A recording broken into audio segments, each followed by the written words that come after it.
Hello, everybody, and welcome to the Brothers Take podcast, a podcast where nerdy brothers get together each and every week to talk nerdy shit, primarily gaming, and in this week's episode, we're going to be doing just that. My name is Chris. I'm joined once again by my brothers Adam Hello. and Eric. Hello. And we are back in the room this week to talk handheld gaming. So this week, the Xbox ROG Ally X is set to release on October 16th. There's the Ally X and the Ally. And then recently, Adam has gotten himself a Steam Deck, and I have gotten myself a PlayStation Portal. So it's just got us thinking about handhelds in general. We're going to be giving our impressions of those. And a question I do want to pose out there, which we'll get into later in the podcast, is, are handhelds like the future of gaming, given that there's so many entering that market as well? And we do have some theories as well as to why like the big companies are investing a lot into these handheld devices. You also have like Nintendo. Obviously they had the Switch 1. Normally they change up what they do with each console, but with the Switch 2 they've really doubled down on that design. Is this their trajectory going forward? Will they ever go back to something else, or will they ever change it up? These are all questions we're going to talk about in this week's episode. Of course, we want to hear from you guys too. If you're watching YouTube, make sure you jump down in the comments to share your thoughts. If you enjoyed this episode, please do give us a thumbs up, hit subscribe, ring the notification bell for all future content.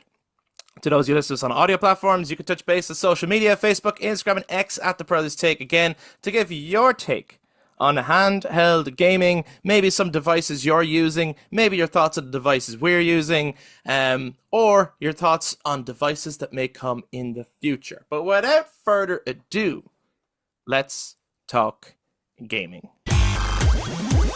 So before we jump into like the main topic, Eric, I want to check in with you a week later. Last week we did our first impressions of Ghost of Yote. Obviously, it'll be still a while before we in any way ever talk about the spoilers, the story, anything like that. But I'm just checking in a week later. How are you feeling about the game now? Okay, so this is funny, right? Because you were actually with me yesterday at time of recording.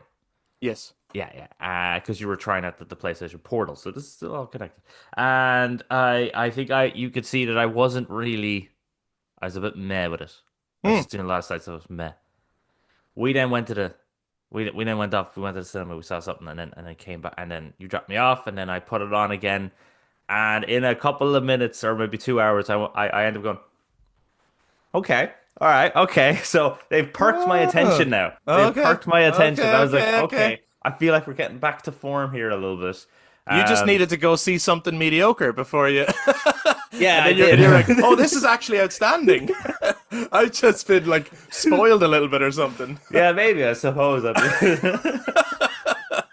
Maybe that's what it was. It was refreshing, maybe, to get away from this amazing immersive game. Go see something like that's okay, and then come back and go, what am I giving out about? This is amazing. How did someone even make this? Look at the water, man. The reflections in the water. I have to say, since Adam pointed out the ray tracing thing, and I turned that on, I'm like, wow, like it's amazing. It's Is that the way to play it? It makes a huge difference. I've turned on ray tracing and the Mikey mode, where there's more blood and mud. Oh yes. Oh right. Okay. You recommend that mode? I recommend, because it doesn't make the combat that much harder, but you just have this very almost Kill Bill style amount of fucking violence. It's good. Like literally my entire outfit was like just covered in blood at one point, pretty much. I was like, holy shit, this is awesome. Amazing. So yeah, recommend both of those. Yeah, so so it's just for context a week later, because like last week I had the first impressions and mostly positive, talking about all the things we liked, but I did say I'm liking it, I'm not loving it, and I'm still trying to find my feet with it and stuff. I have a similar thing happened to me with Ghost of Tsushima. I had to find my rhythm, and when I don't know what it's like for you guys when you play it, but when I found my rhythm of, okay, I'm going to do this, then I'm going to do that, oh, there's a thing, I'm going to, when I found my rhythm in Ghost of Tsushima, I loved it. And I have found my rhythm in Ghost of Yotai, and I'm having an amazing time. I find it very addictive, and I find it really hard to put it down, and I say, I'm going to go to bed at this time, and I never go to bed at that time. I'm fucking exhausted playing this game, actually, because I end up staying up way too late, and then it's like, I have to go to work in the morning. God, just one more thing, though. One more thing. Follow that. It's great. So I'm loving it. That's what you want. I'm really, really enjoying it. Really enjoyed it. I am assuming, I know you got your copy, Adam. I'm assuming you Yeah. haven't started it yet because I No. imagine you're waiting till you, because I know you're going to be going away soon. Yeah, yeah, yeah. Yeah, and Yeah, you're well, going it's to be not like, just that. Oh, lads, I made such a mistake. what did you Made do, a Adam? big mistake. So I bought two massive games, and I decided to start the two of them, and it was just I shouldn't have done that. No, yeah, yeah, that's a 'Cause terrible now idea. One at a I'm time. like I can't get into Yote just yet. I need to kind of either complete one of these games or get to a point where I'm like I'm just not feeling it, right? Sure. And what was the Um, game that you started, Adam? Death Stranding 2. Oh God, what were you thinking? I actually still haven't cleared that. That is a big game. Right. But it is actually gorgeous. It Yeah, really is gorgeous. the visuals really impressed me in any Mm. of the presentations stuff. Yeah. I haven't jumped into it. I had thought about it, but again, and Eric, in fairness, gave me a really good recap of Death Stranding 1 in the hopes of maybe Yeah. just jumping into Death Stranding 2. But I still do feel a little bit overwhelmed to jump into it, I think. I think Mm. we, Yeah. so. It was just before the game was released. Death Stranding 2. Yeah, we have the episode. It's on our channel of me doing a recap. I remember being very funny because I think we're about 40 minutes into the episode, and then I go, yeah, and now the story starts. It goes really far because it does take a long time for the stories. Mm-hmm. But then Death Stranding 2, install it, put it on. What do I see on the main menu? A Story recap. recap, and I'm like, oh Yeah. for fuck. But Yeah, what's, do it. What's interesting about that game, and I think this is what he tried to achieve with the Phantom Pain, and possibly did actually, but um, it's just as Metal Gear fans, it's not what we were hoping for or what we were expecting, right? But if you watch the story recap in the main menu of Death Stranding 2, realistically, there isn't much of a story. There's a lot of world building, but there isn't much of a story actually. Mm. And if that side of it interests you, then fair enough. But actually, Death Stranding, it's the moments to moments of in gameplay.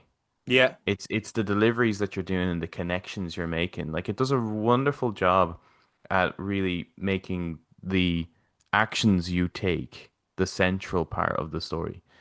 And I think that's what the Phantom Pain what actually was, but it just wasn't the method of storytelling that we were hoping for. Yes. But I Yeah. connect more of it with Death Stranding. So I just enjoy the delivery missions. That's it. To be honest, I couldn't really care much about the cutscenes and stuff like Yeah. that. And immediately I can see massive improvements on the gameplay and the mechanics. Yeah, I really that's- actually wasn't expecting it, but like just from the get-go, because one of the things I hated about the first one was the kind of the combat and the sneaking around in the mule camps and stuff like that. I didn't like it. I didn't think it worked well at all. Greatly improved in the second one. Hugely improved. Do you recommend Death Stranding 2 from what you've played so far? Like, Oh, I think if it's for you or not. I think in many ways, like it's my cozy game, which is a weird thing to say because the yeah. world is not cozy at all. No, but I hear what you're saying. But I think in the same way that someone like, I mean, would you recommend Stardew Valley? Well, it depends. It's like, is that the thing you're looking for, you know? Yes, I understand what you're saying. Yeah, yeah. It's like when you sit back, is this like a nice shut your mind off, relaxing time? Yeah, because I don't mean shut your mind off as in, oh, I don't have to pay attention to this game. No, I mean, no.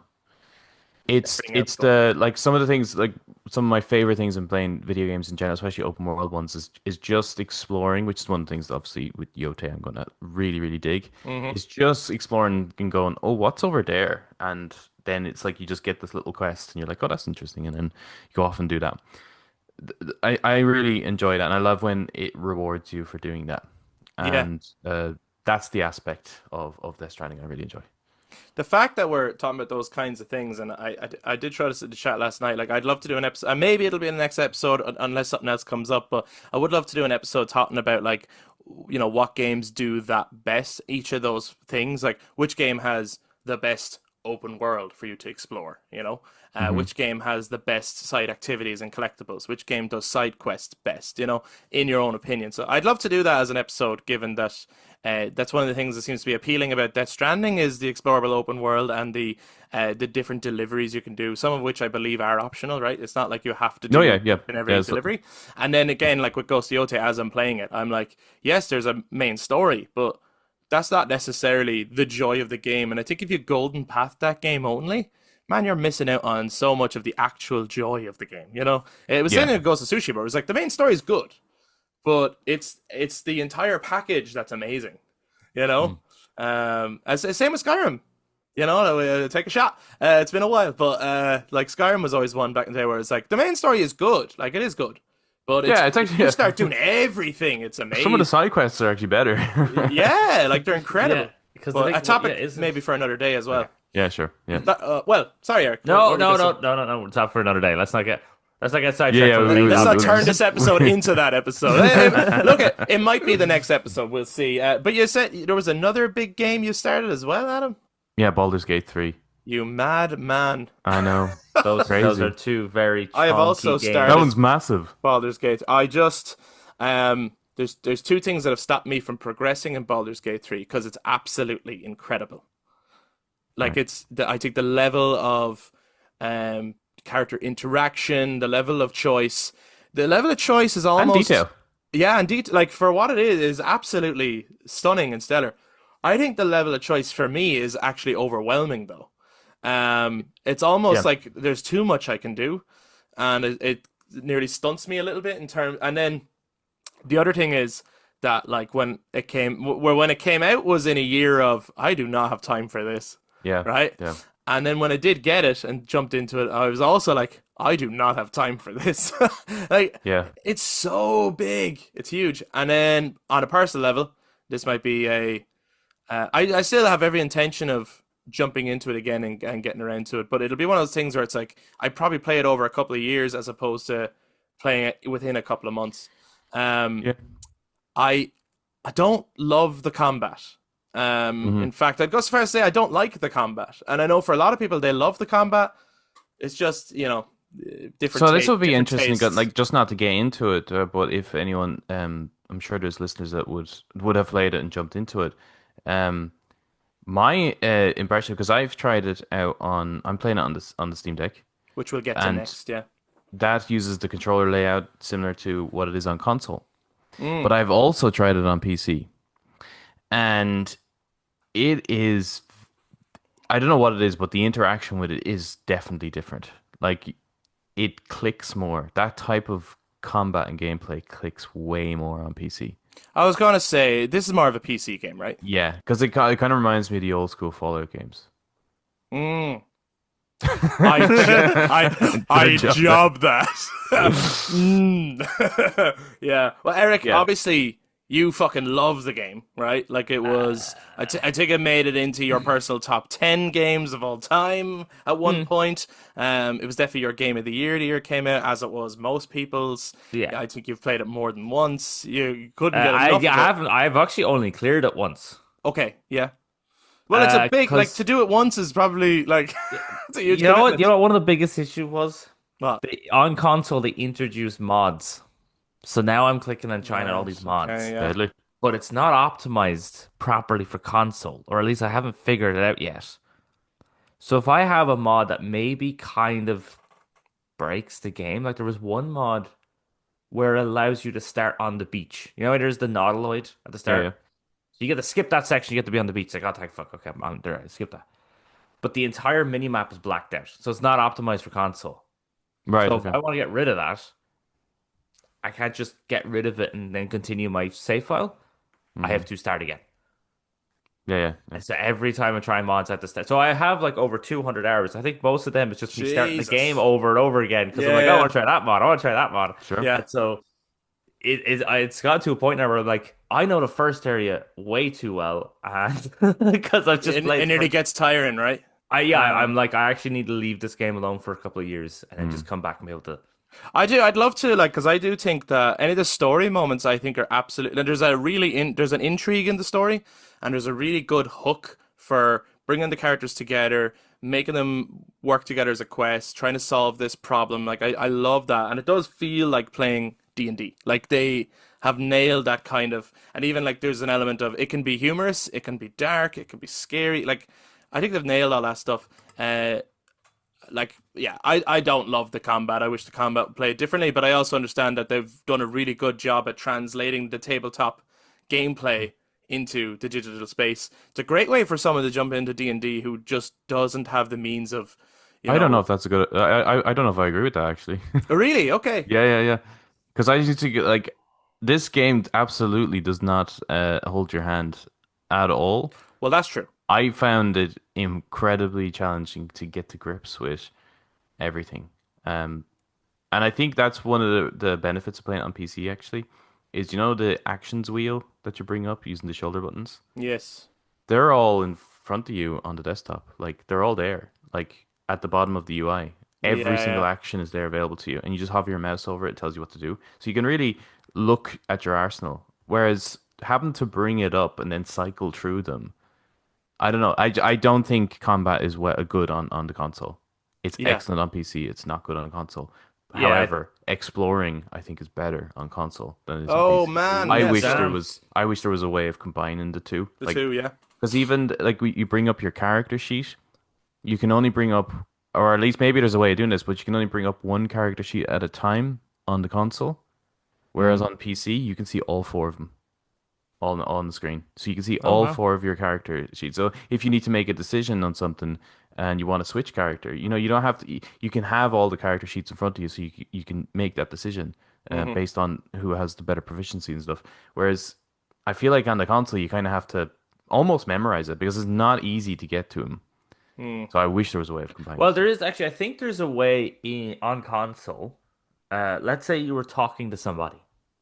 So you were playing as your custom character. You were talking to somebody, and you thought to yourself, "This person might have some vibe." I think there is a way while in combat or In conversation conversation. to swap to, like, let's say Astarion, who's obviously the Oh, rogue okay. of the I might have group, a look at that to then. then be able to sneak around and like pickpocket them and stuff. I think there is Oh. ways to do that. Maybe you can only do it on PC, but I think you can do that on console as well. Yeah.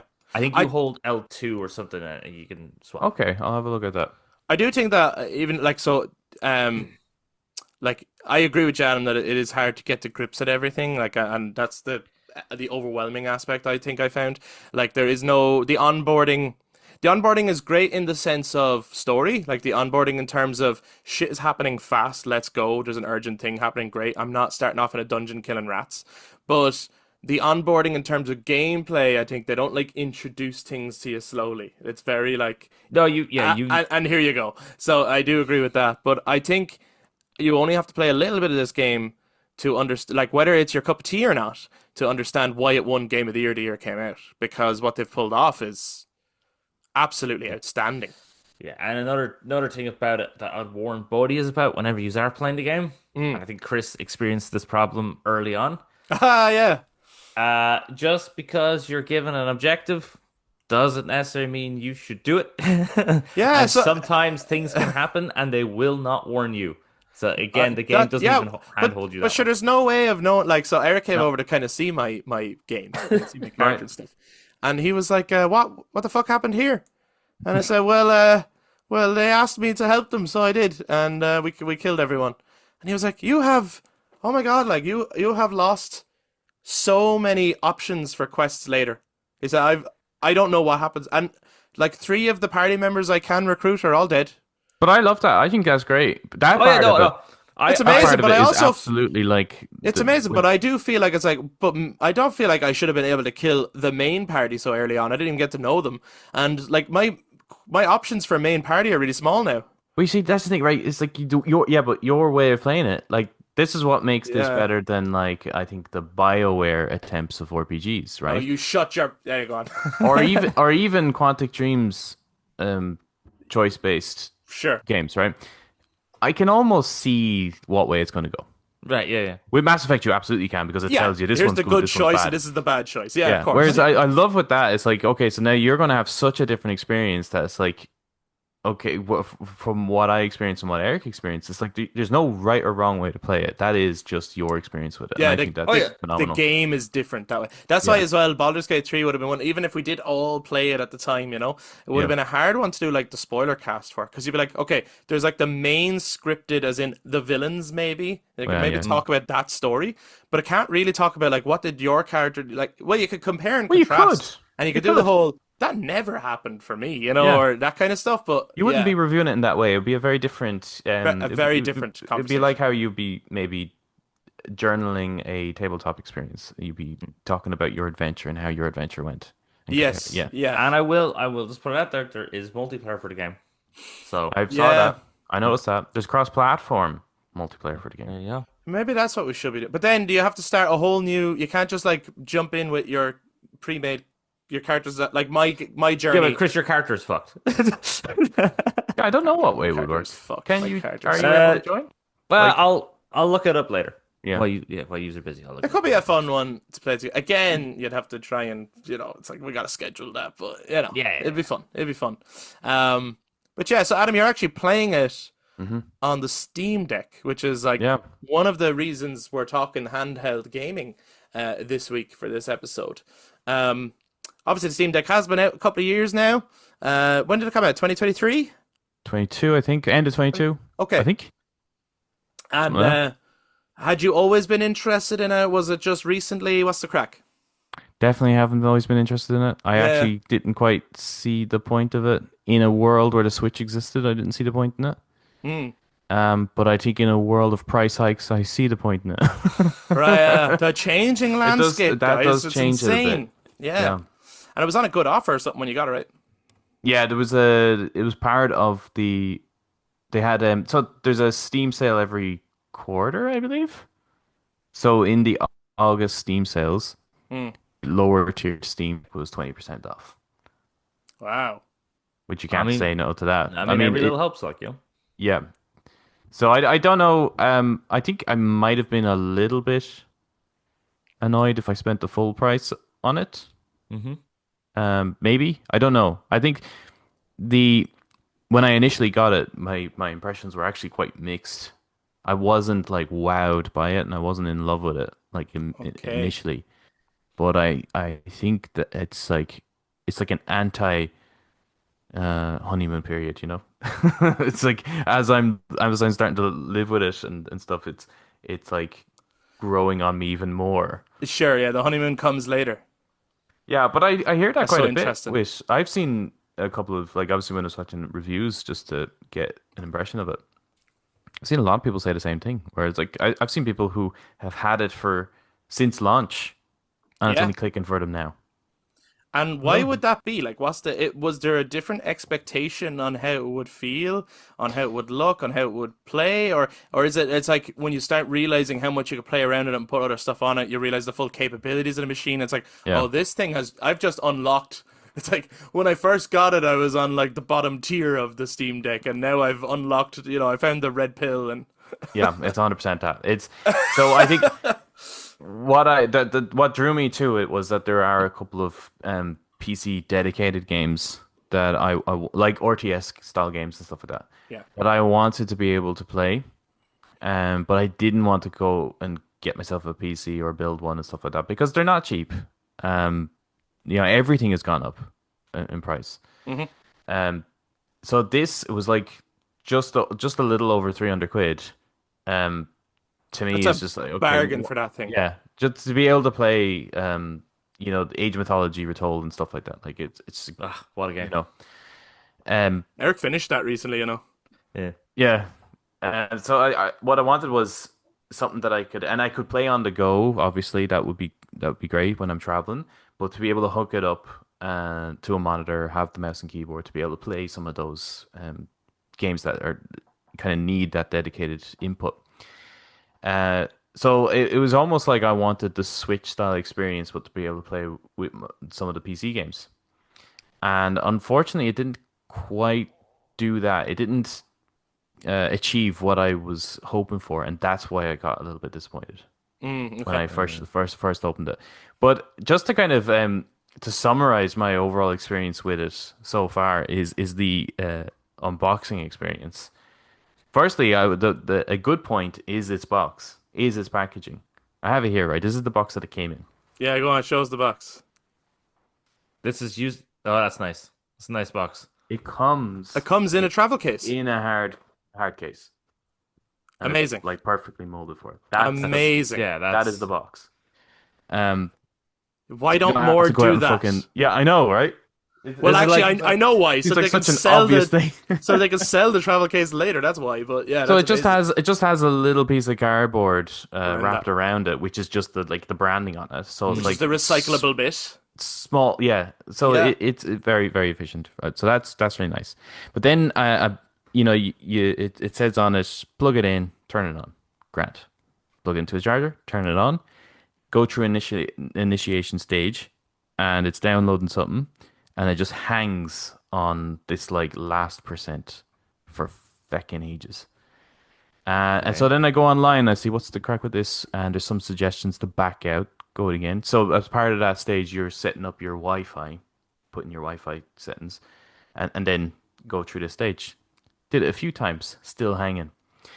And this is apparently a bug. I've seen like so many people on Reddit have gotten the Steam Deck during that sale, and the amount of posts all dealing with this. Jesus. One of the suggestions was just move closer to your Wi-Fi network or Wi-Fi connection. It's like Grant, okay, I'll do that. And because I was quite far away, so I just put it like right next to it, and that's fine. It got past it. So it was just a poor signal, but it doesn't tell you that. There's no indication that that was what the problem is Yes. whatsoever. And I had to go online to find that answer. And that summarizes the experience with the Steam Deck. There's no hand holding. There's an if you Right. I'm so used to the console experience that you take it out of the box, you put in your game, and it just works. Right. Whereas Steam Deck is a handheld PC, right? Where if you're setting up a gaming PC, it's like you can get the best out of it if you know what the fuck you're doing, Yeah, right? so a lot of it, Yeah. and you know, when I did play, you know, obviously I downloaded a few games. The games I've downloaded were Baldur's Gate 3, Tomb Raider 2013, Nice, nice. Yeah. um, Great. Disco Elysium, and the original Fallout, Fallout one. Yeah, because he's like, because I hate the new Fallout. I fucking love the old Fallout.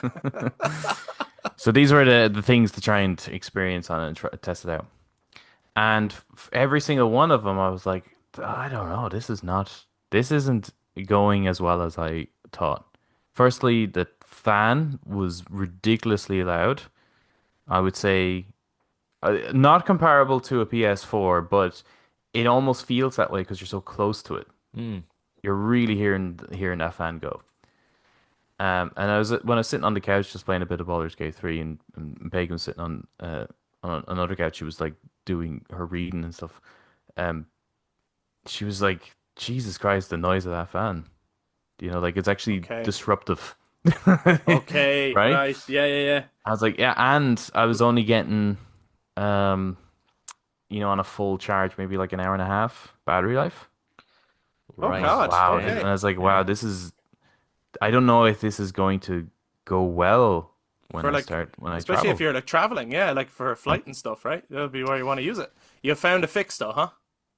Yeah, so there are Hey. ways around it, and that's when I'm like, okay, right. I'm kind of understanding this thing now, and this is the part I'm loving with it.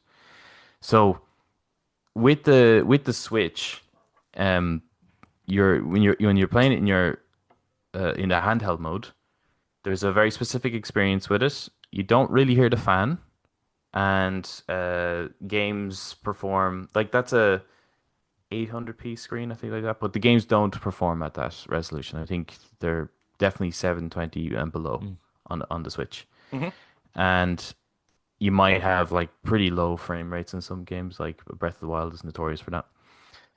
But if you dock the Switch and Hmm. it's now plugged in and it's gaining a external power source, it now can boost its performance. The fan gets louder. You can now play upwards to 1080p on your screen, right? Mhm. So the Steam Deck doesn't have that automatic kind of switching. right? The Switch is when it's handheld mode, power draw is low, performance is low. When docked, power draw is high, performance is high. The Steam Deck was constantly on power draw high, performance high. So that's like draining the battery, pushing the fan up to its max because it's pushing its performance to the max. It was Right. playing Yeah. the equivalent of being a docked Switch, let's say, in terms of Yes. performance output. Trying to get the So very best out of it.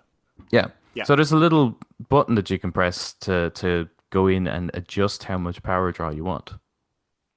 Nice. So I just Okay. dropped that a bit.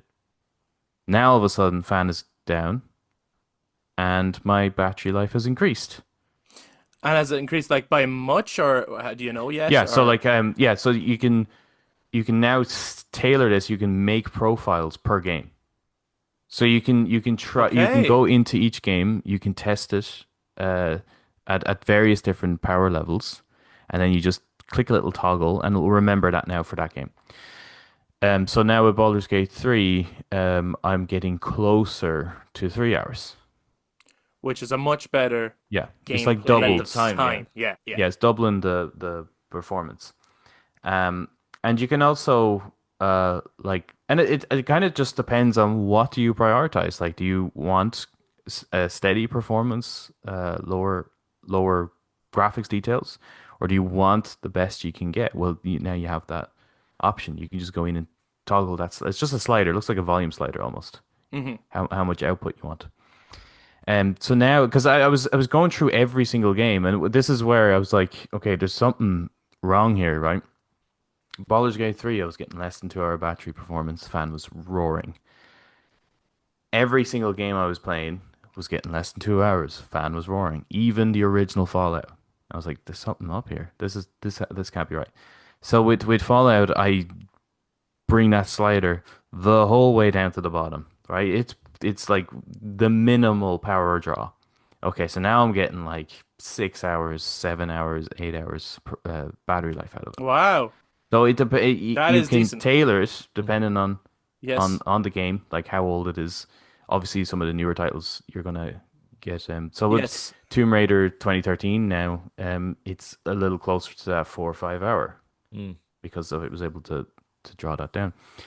But for Um, retro games and stuff, then where they have like an art style that maybe isn't as demanding, if you know what I mean, yeah. you would definitely get way more playtime out of I it then. suppose that's the thing with the Fallout 1, isn't it? That's why you knew you were able to just bring that all the way down to the fucking bottom because you can Yeah, have that at the top. It's still going to look like a 8-bit It's going to pixelated be dude. exactly the Like, same. Yeah. yeah. Yeah, yeah, There's no exactly the point with same. having no it at the top. odds. Yeah, Just bring it Yeah. down. amazing. Yeah, so that has opened it up a bit more. So there is that initial like, what can I achieve with it with this particular game when I download it, and then get it to the settings that you like, and then off you go.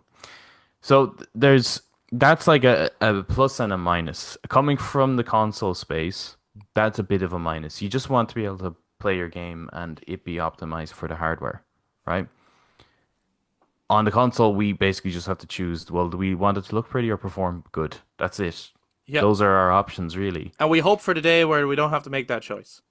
Yeah, Yeah. I don't think that's going to happen, but Yeah, yeah, I know. Yeah, it's but like we do. the good old days. The good old days where Yeah, when you put it on, it looks good and plays well. yeah. Um, but on I have the full range of PC options. You know, like you have like 20 things to toggle in a game setting in a game menu, to make it look and perform, or you can make it perform so like 30 frames looks amazing, 60 frames not so good. You know, you can, but you have all these things to work with. So that can be a negative, but if you're into PC gaming, that is the hobby, I think. Yeah, That's people part of the hobby. like adjusting things and trying to find the best to get out of. It's Almost the like best that suits them. yeah, I mean it's Yeah. like if you're into making music, right? Now if you want it to be convenient, almost like a console, you'll probably get into making electronic music. You'll find get a computer and you'll get, Ableton Live or Fruity Loops or something like that, and it'll do a lot of the work for you in many ways once you know how to play with it. Whereas if you want to make it from, like if you want to be like, I'm going to try this guitar tone through this pedal, through this amp, and try everything to get the absolute best out of it. And I won't settle on the first sound I find. No, no, no. Now I'm going to try this guitar at this tuning through this pedal with this amp until I find the perfect, It's that thing of like obsessing over the hobby to a point of it's like, I don't want to play it. I just want to like get Know the that I can. know that I can. And then once I find the perfect version, I will stop. It's almost like that. That was cool. I saw as well, like you shared with us, you were able to get it to remote play your PlayStation, and you were playing Yeah. PlayStation on it. So there's obviously a way of doing that.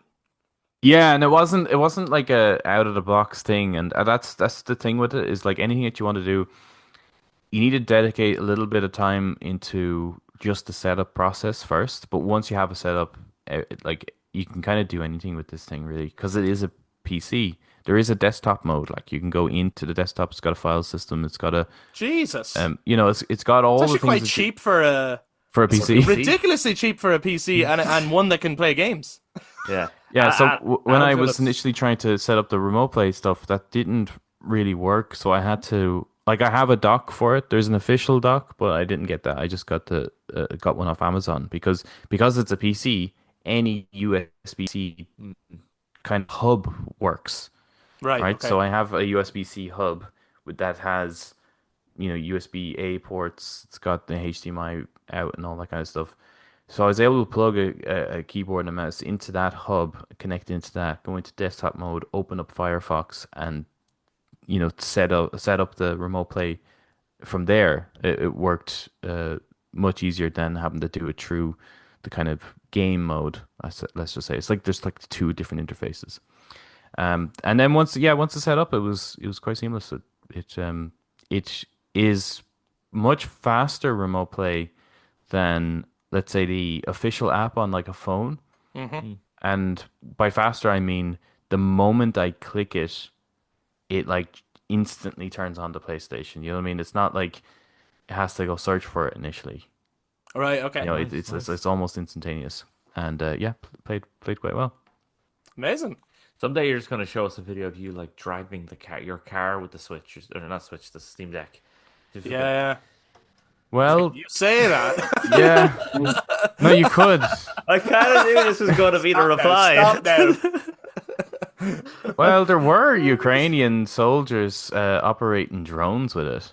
Jesus. Yeah, but a drone's not a car. Yeah, but there is No, but electric you cars, could. though, there? There's electric cars, so you could Oh my God. you could absolutely control an electric car with one of them. Absolutely. Eric's like, I have got to Would you? stop No. joking. No, should you? No, this is not a recommendation for sponsored by. No. How is it? How are you finding it to like hold and stuff? Is it comfortable to hold? It is massive, man. Right. Okay. It is pretty big, so yeah. big. Okay. It is so big.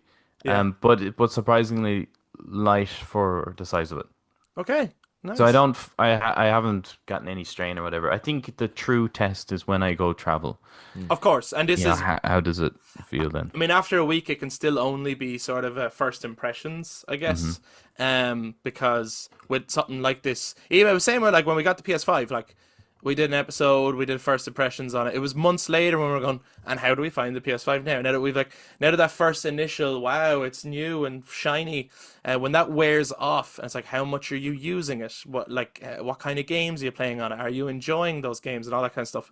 And the features, how much are you actually using the features? How much are other games using the features that Astro's Playroom used? It's like very little actually. I was say that we were talking about it at the start, but like Ghost of Yote, it's refreshing how much of the DualSense it uses that other games just have not used. It's kind of it's nice. Like it's like, oh, this was kind of fulfilling almost a promise. Not that it was a promise, but the promise of potential that was made at the beginning. Well, I find it's kind of the game that makes you go, this is a PlayStation game. Because like there's stuff that even with like the God of War games, when you kind of like, it's not really fully utilizing everything that the controllers can do and everything like that. Yeah, but this exactly. Yeah, this absolutely like does. I think the only thing that they don't have in Ghost of Yote, where I'm like, they actually could have had this feature. Was you remember when you're playing Astro's Playroom and there's one bit you have to blow on the controller yes, to make the wind blow? It's the only thing they leave out. I'm like, you actually could have put that in this game. Yeah, you could. That'll make sense. It'll make sense. But yeah, there's a point where it's like, yeah, this would be the point to do it. But in terms, so in terms of giving like first impressions on handheld devices, similarly, like around the same time as Adam getting the Steam Deck, I picked up the PlayStation Portal, which I have been hemming and hawing about for a little while now. Now, okay, I'm gonna show it.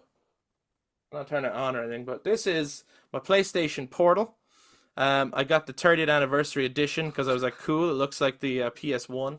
I like. I the just size realized that of all of these are useless and people are only listening to us. Oh, sure, yeah, yeah. Look at this case. Like, I can't see it. I'm only listening. Yeah, if you look with That's your true. if you Yeah. look with your ears right now, folks, you'll see. But so yeah, I was hemming and hawing about getting this thing because like when it was first announced, like we definitely slated the thing. Like we were like, who the fuck would get this? You'd be out of your mind to get this thing. You can remote play on your fucking phone. You can remote play anywhere. And you can only do that. And like, sure, if you have to be like on Wi-Fi or in the house or whatever, and like, I have the PlayStation, so why wouldn't I just play it there? But as time has gone on, I was seeing lots of like people reviewing the thing who were kind of saying something similar where they're like, when this thing was announced, I thought, what the fuck, this sounds stupid. And then they got it out of maybe morbid curiosity. And then they found that they actually loved it.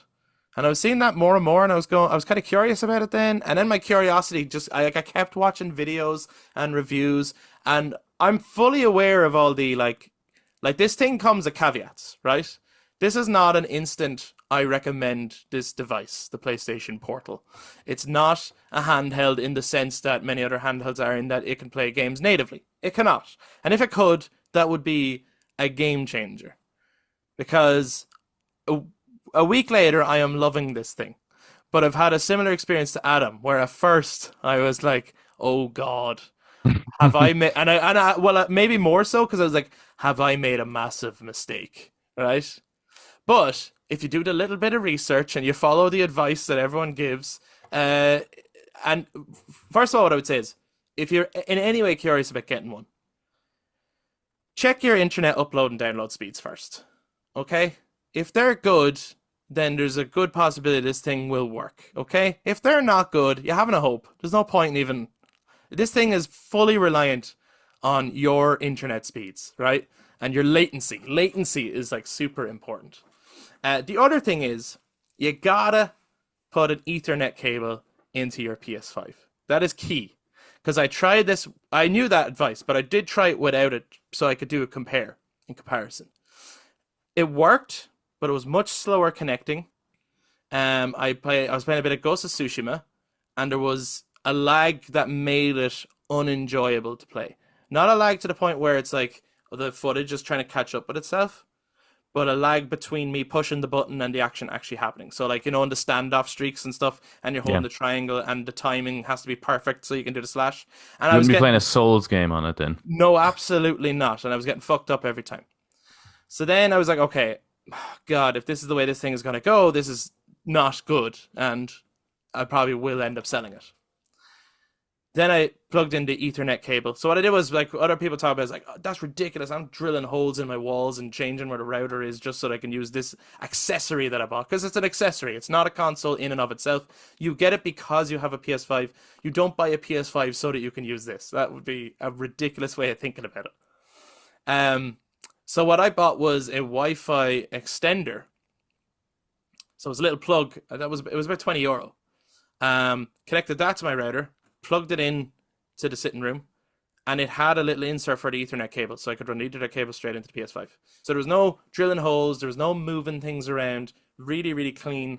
And ever since that, this thing has been working a treat. It works fantastic in my case. I'm not saying that would work for absolutely everyone, but there's nights where, say, Ash is watching the TV, and I really want to play, and I had said I wasn't going to play Ghost of Yotei on it. I was going to save that for the big screen and just play like smaller games on it. But there was just that itch, that what I want to play, those Ghost of Yotei. And I'm curious, will it work? So in terms of doing like the side stuff, like running around chasing the foxes or looking for places of reflection or, those little side activities, exploring the world, I was doing that on it. and it was working so well that I was like, do you know what? I'm gonna do a fucking mission. Let's go. And I was having a blast with it. Obviously, it'll never look as good as it does on the TV if you've got a really good TV, because the output is 1080p. It's not, it's not 4K or anything. But at that size, like, it's gonna be totally fine. It looks great. Actually, it's gonna be better than fine. Yeah, it looks great in your hand and on that screen. Like the screen, Yeah. it is better than the Switch 1 in terms of output. Like, Yeah. so long as your internet is working well. So then the other thing I wanted to test was, okay, it works really well when I'm at home, and it works really well for the reason I wanted it, which is we have one TV. So often we're like, deciding, well, who's doing what tonight, and we often don't want to watch the same thing or do the same thing. So in my case, because when I brought it up to the house yesterday, right? I brought it up to mom and dad's just to I wanted to see, can I test, will it connect to my PlayStation and will it work as well in a different place, right? And not that I'd be doing it that much, but just out of pure curiosity more than anything. Dad was super impressed with it. He thought it was amazing. He did. He was like really interested. witchcraft. Came over watching it. He was just like, "So this is playing your PlayStation, but at home." I was like, "Yeah, it's cool, isn't it?" He was like, Yeah, he came into That's me to be unreal. like, came into me to be like, "Do you see what he has? Do you want to get that?" "Yeah." And that's the thing that he said. Eric will surely want one of them now for Christmas. And I said no, because the user case is different. I don't think Yeah. Eric would use this thing because He has his own fucking TV. he's got his own room and his own TV and all. Yeah. My case is different. If I want to play something, and it's unfair, you can't just hog the TV all the time. Like, that's unfair. But now I have a means of doing it when the TV is in use. It's also something that I could see myself while I'm like editing or exporting the podcast and stuff, and I'm just waiting for it. It's like, I'm not going to go down and take the TV and then come back, but then go down and take the TV again at the next export. But then I can be playing this while it's doing the editing or downloading or. Yeah. So for me, there's a user case, but there's not going to be a user case for everyone. When I was up in Mum and Dad's, it worked really well. Like, more than I was expecting it to. I thought there'd be much more of a lag. It worked really well in the kitchen. It did not work at all in Eric's front room. Wi-Fi dead zone or something. I don't know. It could not at all. So then the next thing I wanted to test was so they have introduced this, and it's in a beta mode, so I assume there's going to be some update to this down the line. But there was an update, was it earlier this year or at the end of last year, that allows for cloud streaming if you have a premium PlayStation account. So what this means, hypothetically, if you had this device and you had no PS5, but you had decent internet, you could pay PlayStation Premium and just cloud stream to this thing. Now, in saying that, it's a very select amount of games. Some of them are heavy hitters, but there's an awful lot of games there that you wouldn't play. So I don't necessarily recommend that that's the way you should utilize this device. But I wanted to see how the cloud stream works, so I started cloud streaming Spider-Man Miles Morales on it and stuff, and it worked really well. Again, when you have good internet, it seems to work really well. It doesn't take that long to connect. But I did find that... Oh, and that was the other thing. When just as a funny note, when I upgraded to the premium, which I have now up till March of next year, obviously I already had a PlayStation Plus account, right? Because you kind of need it for any online play. It was €30 for me to The difference. upgrade the difference at the moment, right? And that's only up to March, and then that gives me enough time with it to decide, is it something I want to keep or not. I mean, the other way I can use it is I can go onto the much larger library on the actual PlayStation 5, download games I don't have, and then remote play them to the portal. So there's still a way of playing a lot more games than what that cloud actually offers. But it was funny that premium upgrade up till March was about the price now of Game Pass Ultimate per month. I was like, I was just looking at that as like that's probably worth it actually. To jump into so much money, it's including Death Stranding actually, which we were talking about earlier, because I don't have that, but it is available on the PS Premium. So Now you far, can go for a walk while you go for a walk.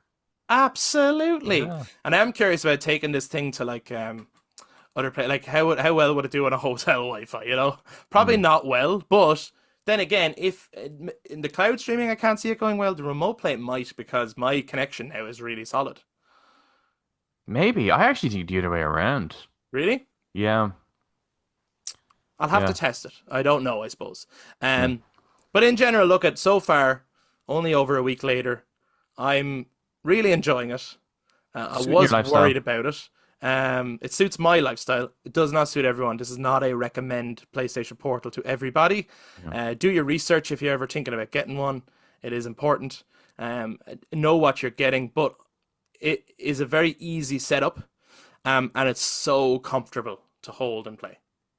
Like it's Yeah, really, I think really if they comfortable to ever hold and did play. do, like, if they ever did go in the route that Xbox is currently going in, they should 100% keep that particular form factor. They Mm. just make it, where the screen is basically, that part just becomes thicker to accommodate for the internals that are going to be required. But the outer part, which is like the controller handles and stuff like that, it makes it a much more unique silhouette. It's very specific to PlayStation. Um, and I think we're gone. We're past the point of pocketable handhelds. I think the wider world has accepted the fact that everything we're going to be carrying, everyone's just carrying around a backpack now. You're not, you're not going to, you're not going to have something that's actually considered handheld anymore. No, well, you want that bigger screen, don't you? Like it does make Yeah, well, it's a needed. difference. It is needed, and Are we just gonna get to a point now where actually everything is gonna just revert back to being like a CRT? Yeah, everything's got to turn massive. man, I fucking hope Yeah, so. be a big block and everything, and you gotta be, you know. Yeah, yeah. I was curious, and I assume that this thing would need more internal structure for this kind of thing. But like, I was like, could there be an update where, like, there's a USB-C port, obviously for charging. Like, Hmm. could they bring out some sort of external storage, right? Which they could charge a fucking bomb for different file sizes if they really wanted, right? But to give this thing more longevity, more life, which they're obviously trying to do by introducing that other, the cloud streaming was an update. Could they bring out an external storage and you update for it that it can read it? You put that on and yeah, nothing to do with your disc games, but that can run the digital games. Mm-mm. It's not possible, is it? It would need Not possible. No. yeah, okay. Yeah, no, because there's no. Because that would be amazing if that was something they could do, right? Well, there's no storage. Well, no, outside of storage, just like storage wouldn't be the issue there. There's absolutely zero ways to process. Yeah, it doesn't have a built-in SSD or things like Like that. the PlayStation's doing all the processing. It's Yeah. just it's just receiving it. There'll be a tiny processor in there, but that's just to process video feed coming in, and that's it, really. But how amazing if that was a Well, that would be possibility, right? the PS Portal 2, no? When they start doing that. Well, this is the thing, really. It's like, and it's what I said to Chris. Is I feel like this is definitely a privileged product. This 100%. is yeah, and 100%. and they should. You fucking privileged swine, you. I'm No, but sorry. 100%. I'm sorry, You have world. you have to have a console, Yeah, yeah, yeah. right? And they're It's- more expensive now than when we first got them. Yeah, and it is an accessory. It's an accessory, and for sure. it's in there with like the PlayStation Edge controller. Is that what it's called? Yeah. Yeah, the Edge, which in itself is a privilege. It's like that's not a need. That's if you have the money and you're interested in it, there, go ahead. And Yeah, that's and why like, they're priced even at that point because they know they're not going to sell millions of these things. This is no, just the small few that's willing to give this a go. apparently it sold better than they were expecting. The Portal, yeah. Than anyone is expecting, I actually. wonder though, because I've seen a lot of them secondhand. Sure. I'm wondering, and I've seen a lot of Steam Decks secondhand, but I'm wondering if there's a kind of a loss in translation of what the thing is. Hmm. Like you went into it fully understanding if this is going to you have a very specific use case. Yes. And that's what you needed it for. And that I don't is know if the use PlayStation case. themselves kind of explained that very well. No, I don't think so. Like, again, I think the use case is, and like of course, like you can put your headphones into it. One shame is that it doesn't have Bluetooth built in, as in for For any wireless. for wireless headphones. So it is compatible with the Pulse wireless headphones, and that's the Oh, only strange. wireless ones that it's compatible with, which is obviously on purpose. But it's like, lads, update that and let it be. But there is a jack, so you can put your headphones in, like I have been doing. So, say Ash is watching TV, I'm sitting on the couch playing the PS Portal. Here's a question though: with the Pulse headphones, Mm, is that that has a dongle, doesn't it, to connect? yeah, So it's connected to your PS5. It's not actually connected to the Portal. I would assume so. Yeah, it's because I imagine there's possibly to reduce any possible interference when taking in Oh, information maybe, that you wouldn't want to be sending a signal out also through Bluetooth. maybe, maybe. Which would make sense. I mean, because it does seem like one of those no-brainer. Why wouldn't you have it things? In like today's world, but I think that that's would a make sense. good trade-off for a more stable Wi-Fi performance, I think. 100%. And look at if you stick a jack into it, like it sounds great. Like, it's Yeah. and it works well. There's no problem there. Um, but yeah, it's just interesting. Um, the reactions to it, and obviously, yeah, the user case is very specific. This is not to be really your on the go handheld device, really. Yeah. It is very much we don't have a second screen. I want a game, or maybe even a It's the Wii case U controller. of, yeah, kind of, or like if you say you had a family, kids are watching the TV, but you want to play GTA quietly in the Yeah. corner, Yeah. yeah, this is great, or say you again, you had kids, they're upstairs asleep or something, and you're like, well, I can't put on the TV and go fucking balls to the wall now in this big blockbuster game I want to play, but I could put in my headphones. And I know you could do that with the DualSense anyway. But there is something quite cozy about sitting on the couch and just having this little screen, that I am finding I'm really enjoying. So, Hmm. yeah, there's an appeal to it for sure. Not to replace your actual main console though. I love that actually for most parents, right? Yeah, yeah. Okay, kids are gone to bed. All right, let's have a glass of wine, maybe a romantic night or something. For you, it's like, all right, kids are gone to bed. I could finally. Ah, shut the fuck up. I'm gonna play some. I don't say it like that. Yeah, I gotta put on Mortal Kombat as our fatality and some bitches. I need to relax. There's No, some I hear what you're doom. saying. Yeah, you're painting a nice picture of me. Yeah, that'll be the parents of the future. It'll be less. Let's light the fire, have a glass of wine, and chill out. It'll be let's uh let's put on the next NetherRealm game and kill each other. Nice, yeah. But yeah, so PlayStation Portal, similarly anti-honeymoon period, where at first I was like, oh, I don't know about this, and now I'm like, oh, I actually really like this, and I want to be able to use it more. I'm really enjoying it. It is it's strange, isn't it, when you kind of you spend so much money on something and the initial impressions are like, oh fuck. And Yeah, then, and you go, then it's like it I fits might into have your been life wrong. then. Yeah, yeah. Yes, yeah, Yeah. But uh, it's an expensive gamble on for sure. either of these products. I think if you think straight out of the box that this is going to be a, but we're kind of used to that, and you kind of expect that too. That straight out of the box, this thing should work as they're intending. Otherwise, it feels like they're lying to you. And I think Hmm. that's why we see so many secondhand portals and Steam Decks and But I also so. think, thank God for YouTube. YouTube Yeah, videos are a but you see, godsend in fucking in Sony in should be things doing like that this. though. I know, yeah, they should have Sony a. should be, Here's all the tips and guides on what you should do. yeah, And yeah, and be same with, honest, is the like Valve the Steam Deck or uh, Valve the Steam Deck? yes. Now, in fairness to them, um, they you see, I think a lot of it was totally on me. I had built up this idea of what it was going to be. I think, like I always thought that, always like with the Switch, it was merging those two platforms, handheld console, home Yeah, console. yeah. I really thought that the Steam Deck was trying to merge like make PC gaming feel more like a console experience. Okay. I would say it's actually the other way around. It's trying to make console gaming feel more like a PC experience. Hmm. Okay. Yeah, like it's opening that up. Like at first, it's like Adam's going to very become one of the PC console. master race people.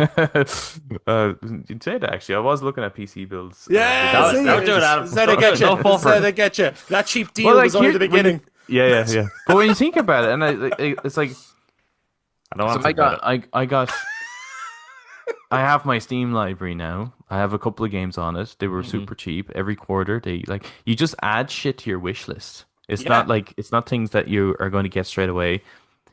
It notifies you when it's gone on sale. Yeah, You it's the buy it. cheapest. It's the cheapest way to play. Yeah, and I was playing a bit of Baldur's Gate 3 on it, and then Pagan allowed me to sign into Steam on her PC, Oh, sure, yeah. and I could continue my file Wow. on it, Yeah. and Okay. and to the max settings. That's how I was able to try out the PC interface in comparison to controller into kind of Interface. layout. And it's just got the cloud sync, so you can just and I can install it if I had the fucking storage. I was trying desperately to make space for it, but it's just such a massive game, so I'm not going to install it on my Mac. But I could if I had the space, and I'd be Yeah. able to continue it there. So I'd be able to play it there. I'd be able to play it on the go, like and it's just seamlessly.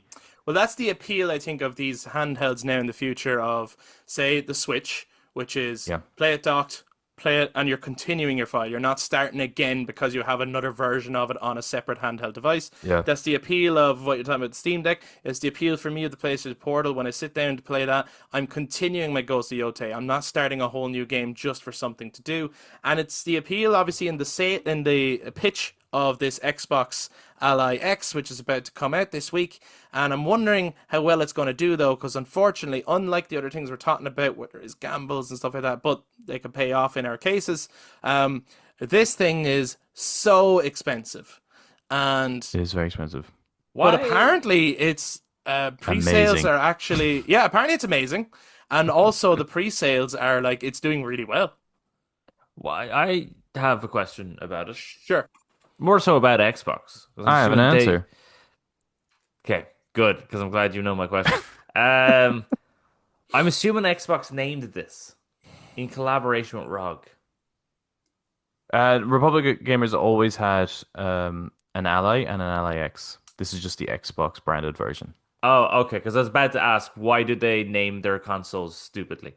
But okay, so ROG always had this before it was a team up with Microsoft. Okay, so I can blame ROG for their stupid name. You but don't it's like just that- you don't like it, the Ally?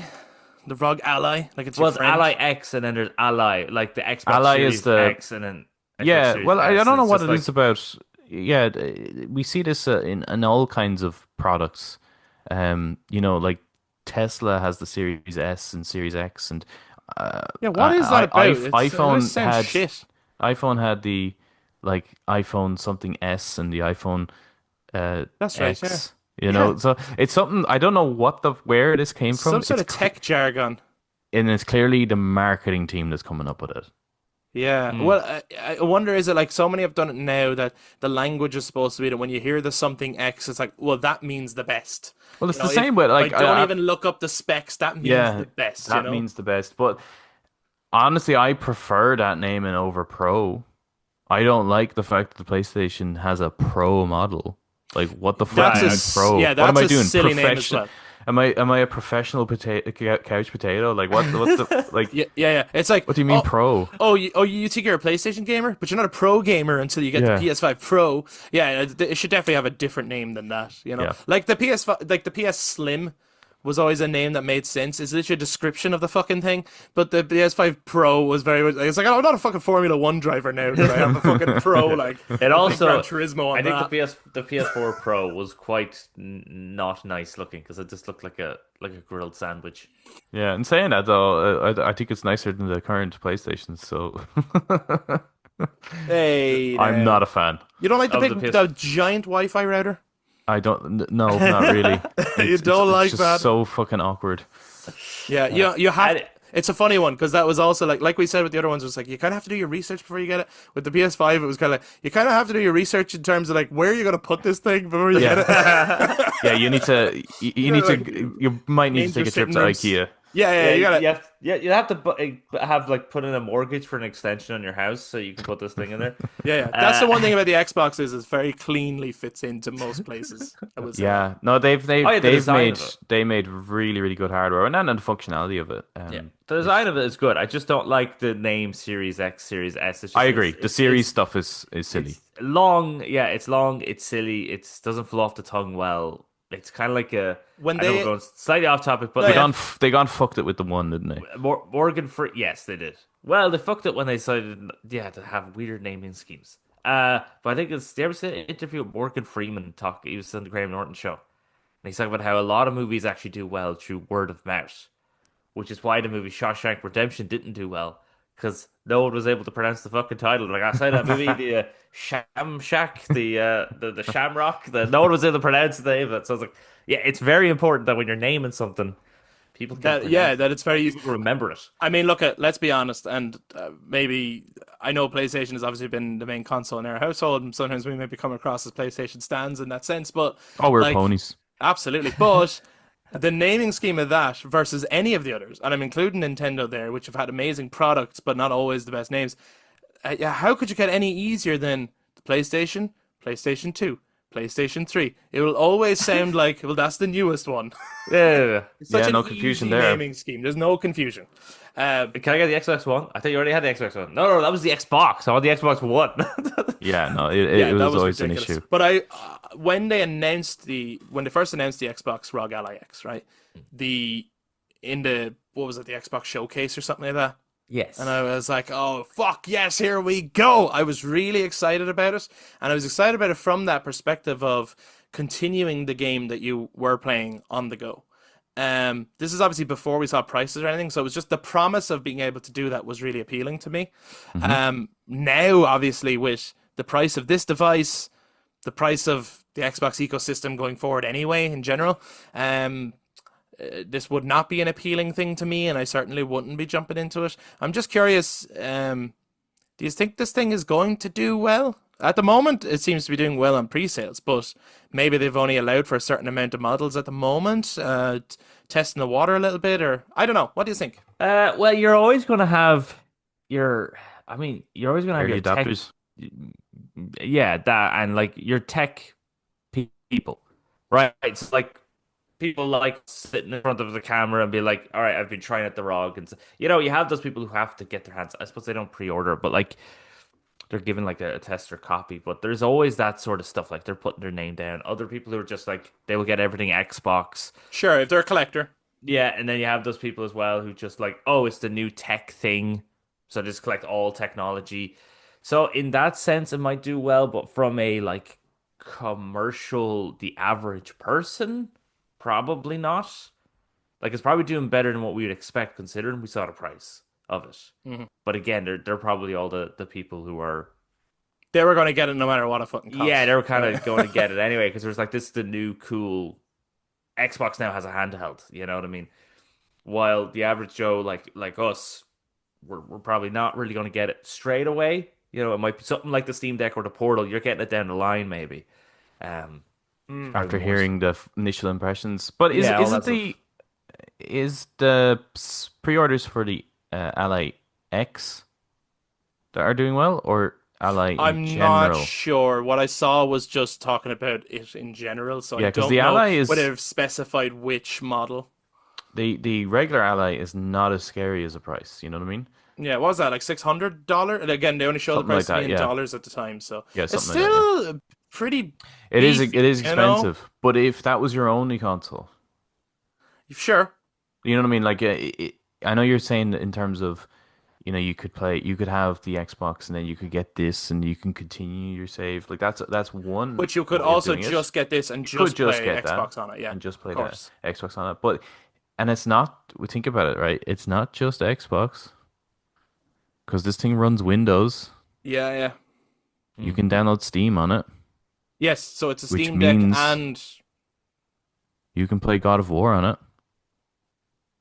Oh, You can play Ghost of Tsushima. he's just sold it to me, You Aaron. You can you play You son Uncharted. of a. you You can play shut your Final damn So Fantasy mouth. now, VII now You you, remake. fucking now you can play, PC master race. now you can play PlayStation games on an Xbox. Oh my It's true. God, this is their plan all along. Play They, everything I everywhere. think it is. this is how they do it. They've won.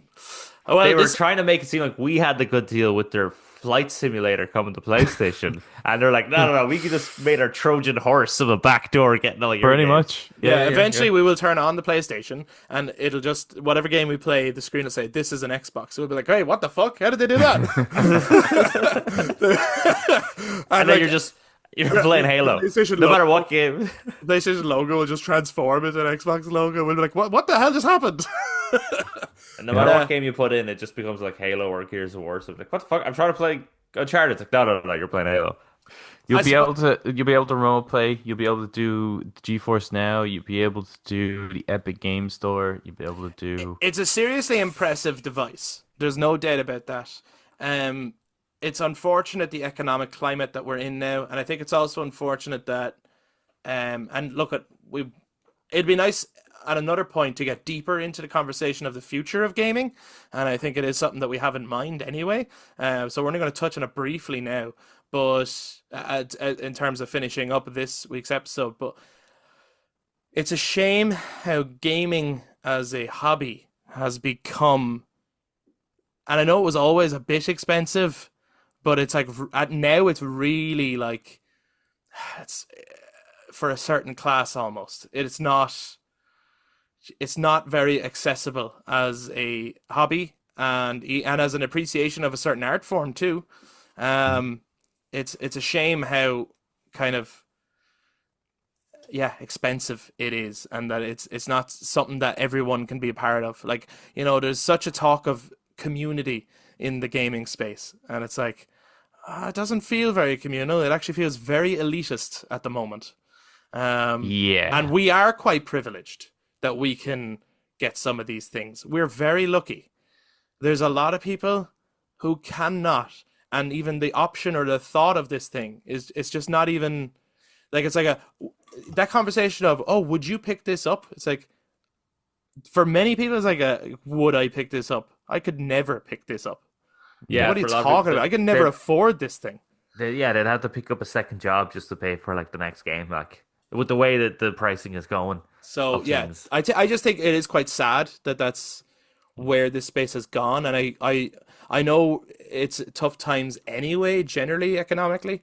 I do hope that that's not how the next 2, 3 generations are going to continue to climb. Um, Yeah, it will I be see that interesting as a to see very what the- bleak future for gaming, personally. Yeah, it's interesting because when you first brought up the question at the start of the episode about talking about because the handheld, the future and everything, the first thing that popped in my head was like a very dystopian Oh, you saw it as fucking. like a bad thing? Yeah, it's just kind of seeing this thing where everyone, like the only time you could play a game is like commuting to work, and then you spend like 12 hours at work, and then you commute to back home, and then you go to bed, and like that's literally it. Like that's your day because it's like, Right. oh, you don't need time to really sit down and relax and like watch a movie or play a game because you can just watch a movie or play a game or read a book on the go. So now you can Um, work more. yeah, well, I think most metropolitan Yes, probably. individuals that is their lifestyle anyway. Yeah. So with these handheld devices, this now gives them an opportunity to be able to, because they would never have been able to. They'd have to play like games on Candy their Crush. phone basically. Yeah. But now they can play much more demanding games on their commutes, which is nice. But it will be interesting to see what way the next generation is going to be with regards to pricing. Because at the moment, I Microsoft's pricing model is very, very confusing. None of us know the ins and outs of that company. They're one of the most successful, the richest companies in the world. I think they're number 2 in the world. So they clearly have a plan. They clearly know what they're doing.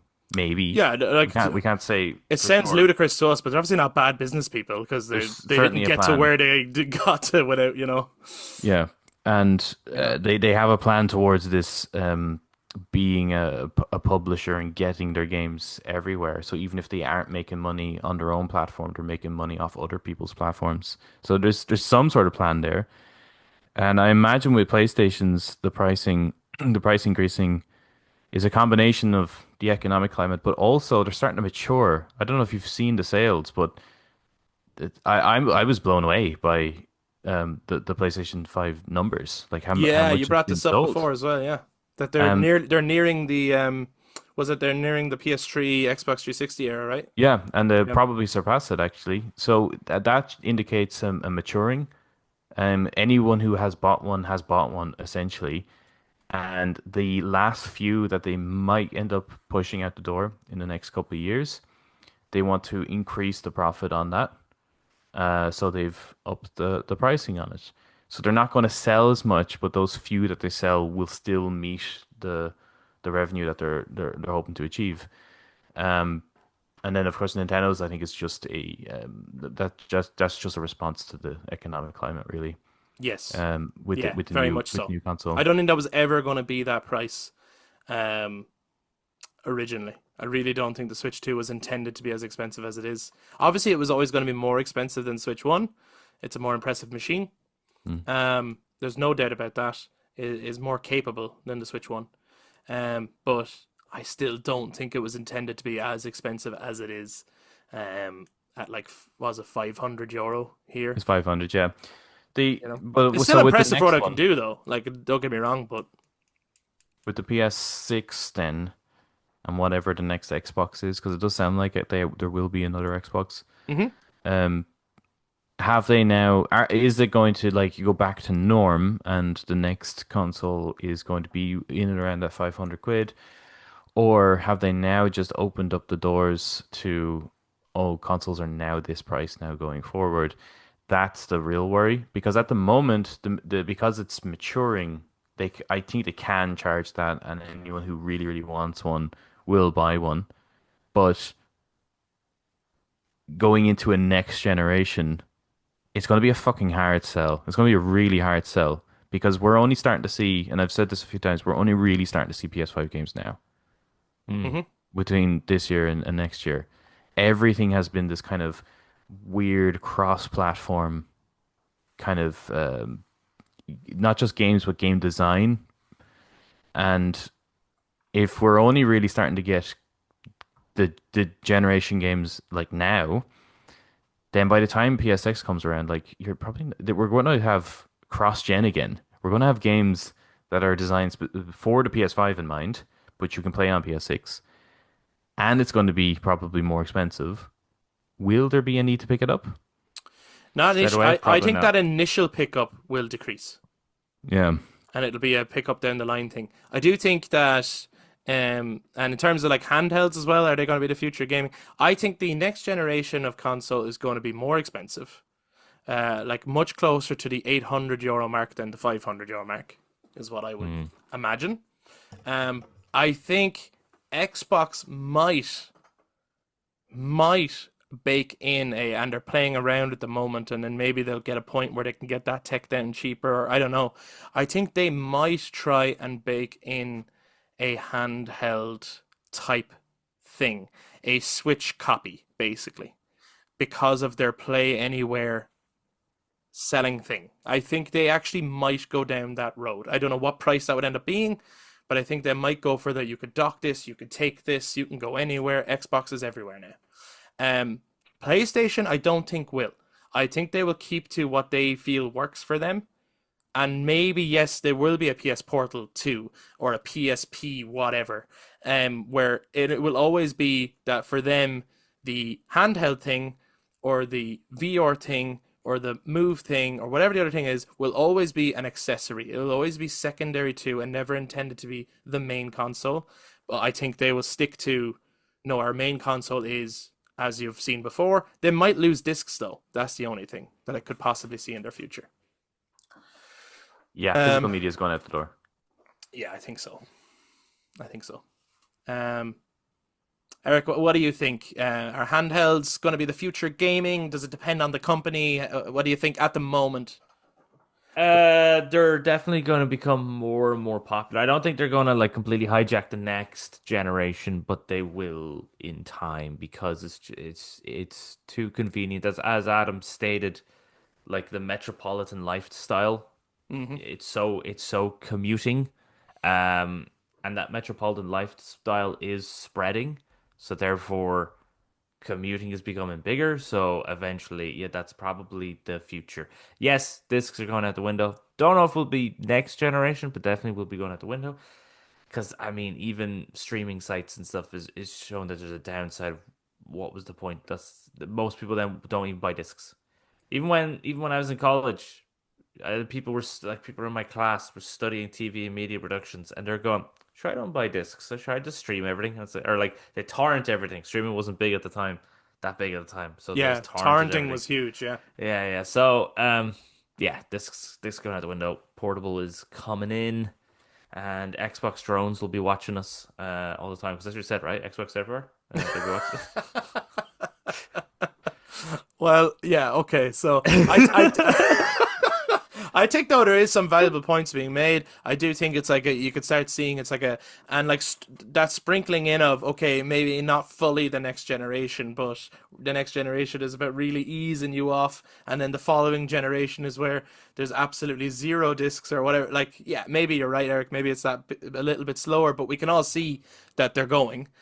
We can all see that there's more and more companies investing in handhelds too. To yes, try and market to that market of commuters and market to people who travel for work. That whole play anywhere thing is really appealing. Nintendo were really onto something when they first did the Switch, and I think Geniuses. they were absolutely Mm. it was absolutely a genius idea. So genius that it's the first time they haven't been able to up themselves actually because they did the Switch 2 and it went, we could do that better. I don't think we can do something conceptually better though. Hmm.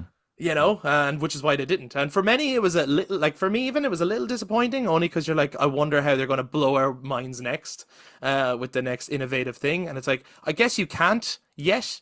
Maybe there'll be something in the future, but you hit the peak really in terms of design. Now you just need to make your concept better, which is obviously what they've done with the Switch 2. Any interest in picking up a Switch 2 at any point? And then we will wrap up because I'm conscious of how long we're. I think if it goes on sale, just drop some prices. I think it's the same with which one.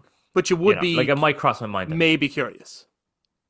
Yeah, Okay. maybe at the Uh, moment. What I mean, obviously Not things for can me. change. Like, I mean, that's partially the appeal of the Steam Deck was that although it's not as powerful as a Switch 2, what's nice about it is that if it's on Steam, then I should be able to play it. Now, that comes with a caveat, but Sure. I don't have to wait for the developer to eventually try bring that to the Switch. All You would right. have Yeah. to Yeah. wait for Larian Studios to decide to bring Baldur's Gate 3 to the Switch if you want to play it. And make sure it works. Yeah. It would work, I think, but But yeah. For the Switch 2, I love the design of it and all. Yeah. I have no intention of getting it, but I said that about the Switch, the original Switch, one, and then when yeah. I got it, I loved it. You know. So it's that thing of like, yeah, maybe I would love it down the line, but I'm not the Nintendo exclusives are not my um favorite series personally. Hmm. So I'm not racing out to get them. And then for the third party stuff, I think they're going to look and play better on the other consoles. So the Switch 2 is not going to be the ideal way to play them either. But I do like the Yeah. look of it. I'm not outright against the Switch 2. And yeah, maybe on a sale down the line, I'd be like, yeah, fuck it. Let's pick it up and play Mario Kart World and that kind of stuff. I do think that is the appeal of Microsoft's kind of mantra thing, which is the play anywhere thing, is Mm, that the amount of times we've bought the same game across different platforms to be able to play it in different ways, yeah. we should really only have one copy and play it anywhere. And I think Yes. that That is is the appeal. that is the appeal. Whether or not they're going to able to do the groundwork, I think the biggest issue with Microsoft's plan going forward is the fact that you have to deal with Windows.